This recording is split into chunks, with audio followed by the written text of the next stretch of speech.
Abacuque capítulo 3, versículo 17, diz assim: Portanto, ainda que a figueira não floresça, nem haja fruto na vide, o produto da oliveira minta, e os campos não produzam mantimento, as ovelhas da malhada sejam arrebatadas, e nos currais não hajam vacas.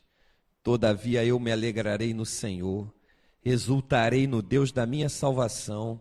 Jeová, o Senhor é a minha força, e fará os meus pés como das servas, e me farás andar sobre as minhas alturas.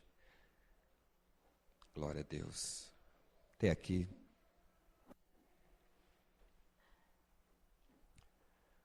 Abacuque profetizando aqui, interessantíssimo como ele pegou elementos muito típicos da nação de Israel.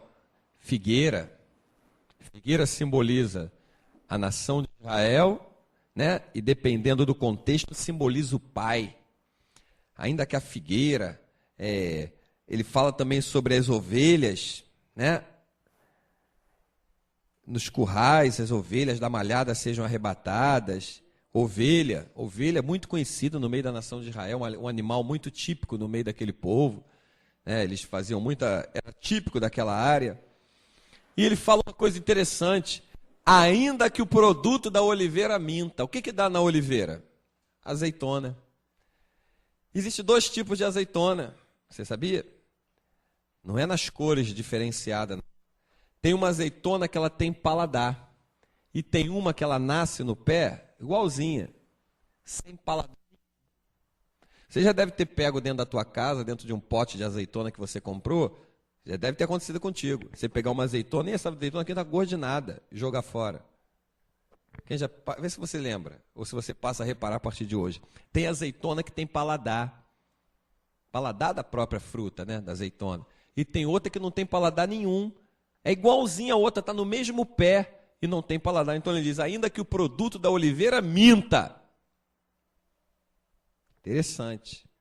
Ele conhecia bem de pecuária, ele está mostrando conhecimento aqui de agricultura, está pegando isso tudo e mostrando para a nação de Israel que podem se esgotar todos os recursos. A alegria num Deus que provê o impossível, ela não pode se esgotar da tua vida. Ela tem que permanecer de pé. Eu tenho uma alegria num Deus que pode fazer por mim o impossível. Então ele pegou aqui todos os recursos de pecuária, recursos agrícolas da nação de Israel, e ele botou a oliveira, a vaca, as ovelhas. Ele começou a dizer, ainda que isso tudo desapareça, que isso tudo não existe, ainda que tudo isso se perdesse, o produto da figueira, a figueira não desse flor, isso tudo se perca.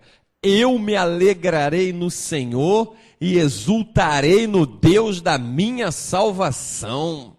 Jeová, o Senhor é a minha força. Que confiança desse homem.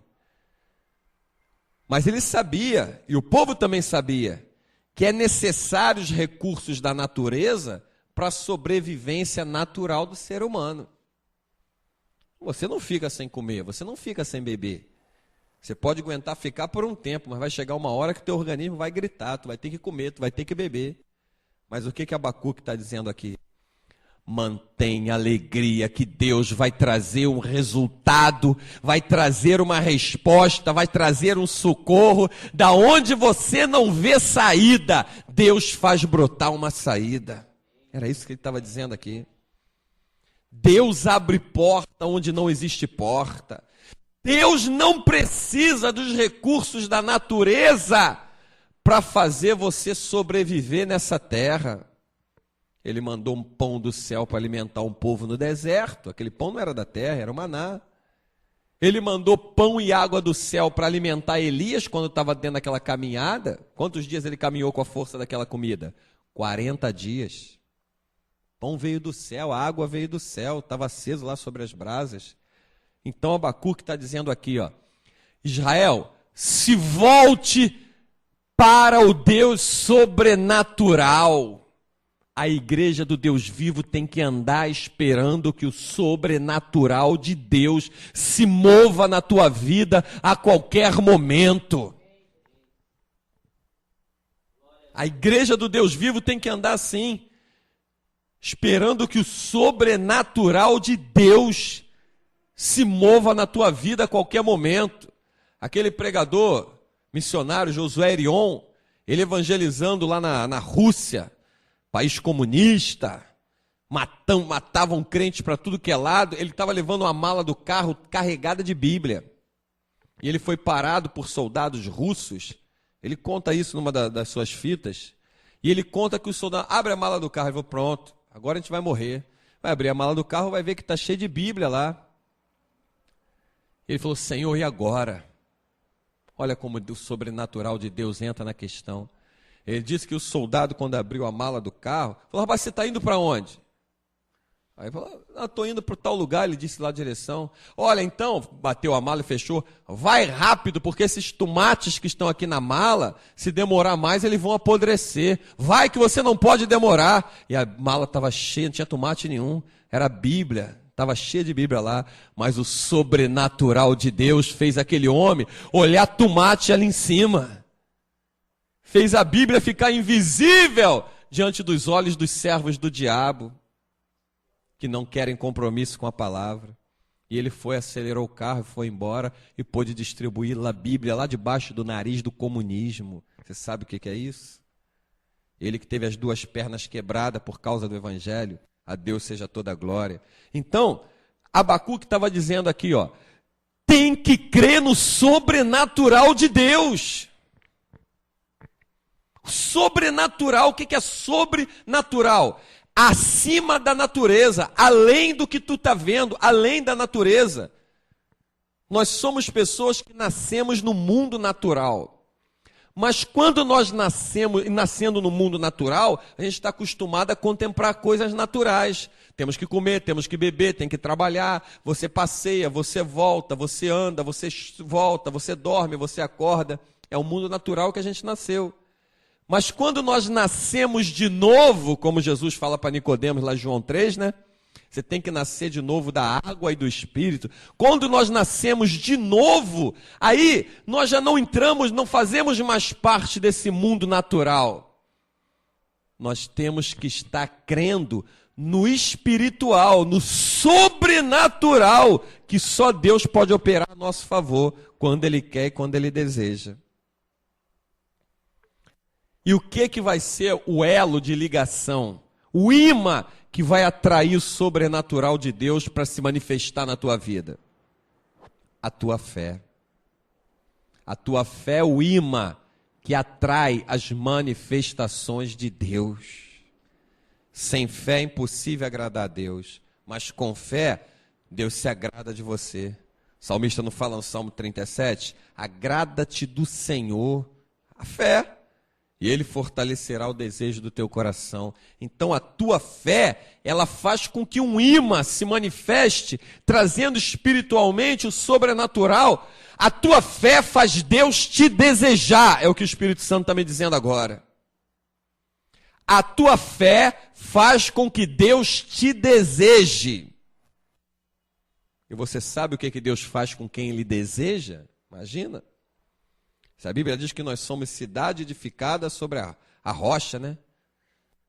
Se nós somos um povo santo, sacerdócio real, propriedade de Deus, a tua fé faz com que Deus te deseje.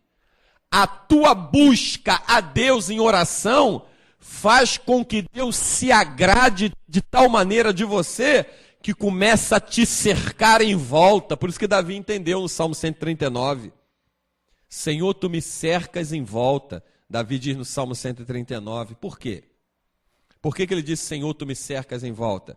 Porque a fé, o conhecimento dele com Deus, a vida de oração, a oração dele diante dos olhos de Deus, via que o que estava acontecendo em volta dele, os inimigos não conseguiam destruir Israel. Israel era pequenininho, Israel não era um povo grande.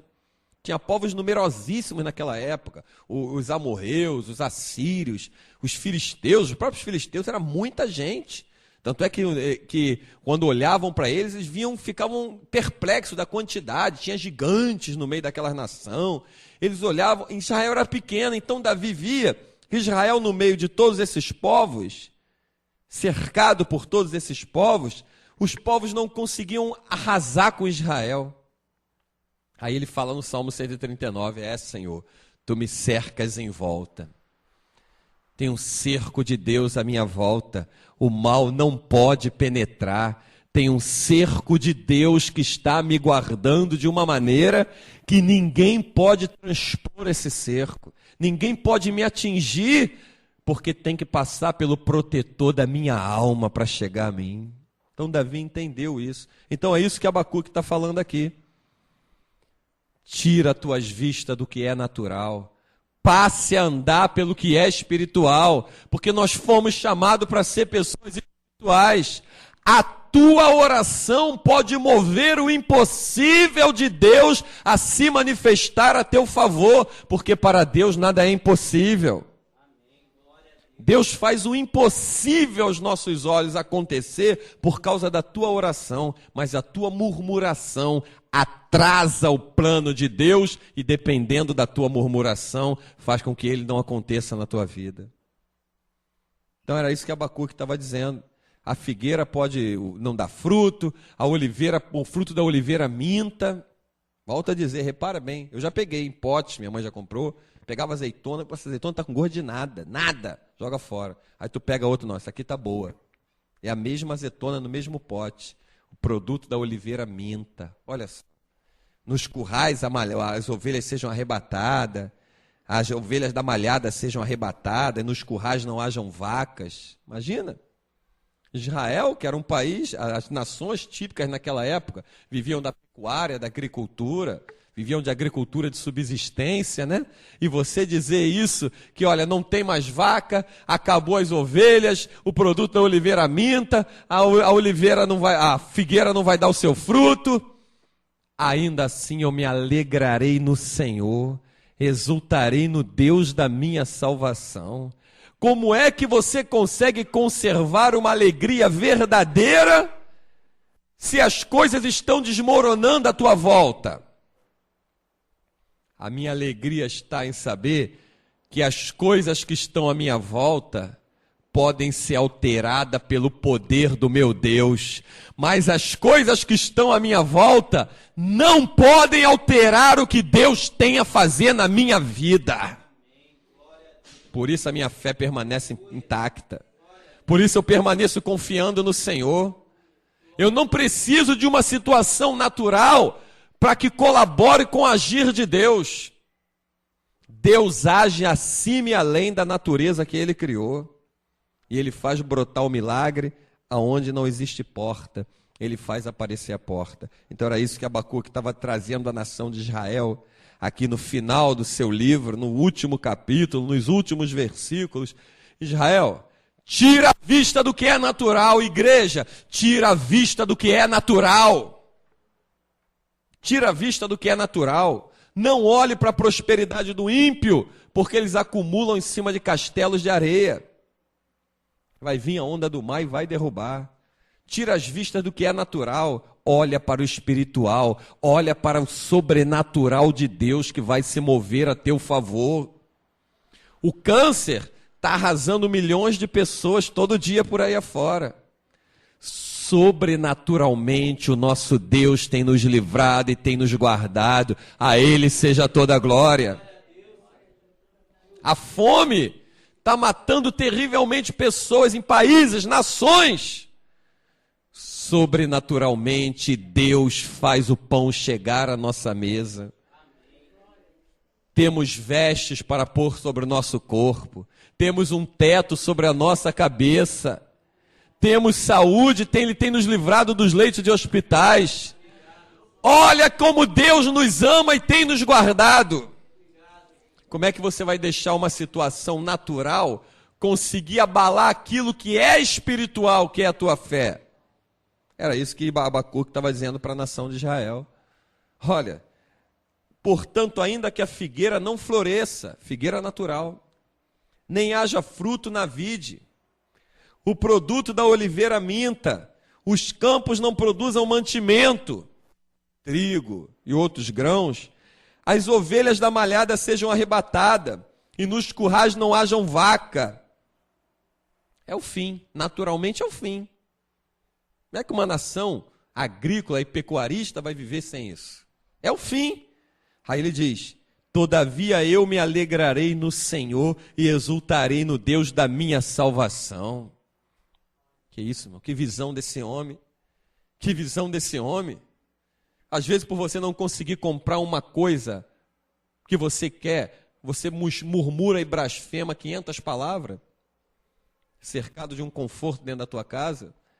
Está murmurando porque quer uma televisão maior. Está murmurando porque quer um carro mais novo. Tem carro, mas quer um mais novo. Está murmurando porque o quarto é pequeno. Tem gente que nem tem casa. Mora debaixo de um viaduto. Então, às vezes, tem tanta coisa que a gente murmura. Isso impede, atrasa, emperra. Não deixa a bênção de Deus chegar até você. Se Deus tem prazer em ouvir a nossa oração, Ele não suporta ouvir abominações de murmuração. A murmuração é como uma abominação diante do Senhor. Uma coisa é você em oração se lamentar diante do teu Deus, rasgar o teu peito e clamar. Outra coisa é você murmurar do que você está passando. Por isso Paulo entendeu muito bem isso e disse: em tudo, dá graça. Dá graça a Deus, porque essa é a boa vontade de Deus, é a perfeita vontade. Dá graças a Deus. Dá graça. O que você está passando? Dá graças a Deus. O que você está vivendo? Dá graças a Deus. Quer se queixar de alguma coisa? Eu vou te mostrar um lugar para você se queixar. Vou te mostrar de quem tu deve se queixar. Queixe-se o homem dos seus próprios pecados. Queixe-se a mulher dos seus próprios pecados. Mas em tudo... Agora, quando Israel foi chamado a buscar o sobrenatural, veja bem como é que Israel era guardado pelo sobrenatural. Como eu já disse, Israel era cercado por vários povos, fortemente armado, e não conseguiam destruir Israel. Veja bem, Deus estava guardando. Enquanto eles mantinham confiança na palavra, eles tinham a guarda de Deus. Israel tem um solo árido, seco, é um clima seco, e é o maior exportador de flores mundialmente conhecido. Como é que pode, num clima seco, árido, ser um exportador de flores? Vai vendo. Israel, ele saía para peleja contra povos numerosíssimos, e Deus lhes dava vitória. Vê agora a igreja do Deus vivo. Vemos nós. Somos pequenos. O inimigo tem um exército numeroso nessa terra aí.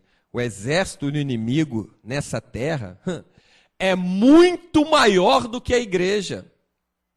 Mas aquele que está com a igreja é maior que todo o exército do inimigo junto. Por isso a gente diz, maior não somos nós, é o que está conosco. Ele é maior que todo o exército do inimigo junto. Vê como é que o inimigo gostaria de passar por cima da gente, ele não pode. Vê como é que ele gostaria de tocar em mim, tocar em você, e ele não pode, porque o Senhor dos Exércitos é quem nos guarda. Somos propriedades de Deus. Quantos aqui já testemunharam livramentos no trânsito, livramentos na rua, livramentos de acidente, livramento de tombos? É Deus guardando, é Deus guardando, é Deus guardando. Nós somos a única propriedade em que o dono é que pessoalmente toma conta dela. Deus não manda te guardar, Ele mesmo te guarda. O salmista não disse isso, Davi? O Senhor é quem te guarda, é a tua sombra, a tua direita. Olha aí. Ele mesmo é que te guarda. A guarda do proprietário, do dono de todas as coisas, está sobre a nossa vida. Somos propriedades do Senhor. Então, igreja, vamos olhar para o sobrenatural de Deus. A igreja está entrando nesse mover, a partir desse mês, olhar para ver coisas sobrenaturais. Sabe por que você às vezes não ora por coisas impossíveis? Porque você ainda não crê no impossível. Às vezes precisa acontecer algo na tua vida para dar um estalo, para você passar a orar pelo impossível. E você vai ver como a tua fé vai ser exercitada, e a tua fé, como eu já disse, como o Espírito de Deus trouxe nessa noite, É como um imã que atrai as bênçãos de Deus até você. Ela mexe dentro do teu espírito. Ela alegra a Deus, ela agrada. Jesus disse, se você crê, se a tua fé for do tamanho de um grão de mostarda, tu direis a esse monte, erga-te e lança-te ao mar. Assim será feito. Olha isso. Comece a exercitar a tua fé. Começa a botar a mão sobre a tua despensa em casa. Começa a botar a mão nas paredes da tua casa e orar. Começa a botar a mão sobre os teus documentos. Começa a botar a mão sobre o teu instrumento de trabalho lá no teu trabalho. Começa a botar a mão sobre a porta de entrada da tua casa. Estende a mão sobre a rua que tu passa. Exercita a tua fé. E você vai ver como é que Deus vai mostrar o sobrenatural a teu favor. Você vai ver como é que Deus vai mostrar o sobrenatural a teu favor. Ele te torna invisível na presença dos teus inimigos e faz você sair vitorioso em nome de Jesus. E que por essa palavra o Espírito Santo nos alimente, nos guarde, nos proteja. Que ainda que todos os recursos naturais faltem, a nossa alegria tem que estar no Senhor. A alegria de saber que Ele tem nas mãos a provisão para todas as coisas que você está passando. Ele tem todos os recursos com Ele. E nada passa despercebido diante dos seus olhos. Assim entregamos nas mãos do Senhor. E a Ele seja toda a glória. E que Ele venha se manifestar com o seu poder e a sua graça em nome de Jesus. Amém. E graças a Deus pela sua palavra.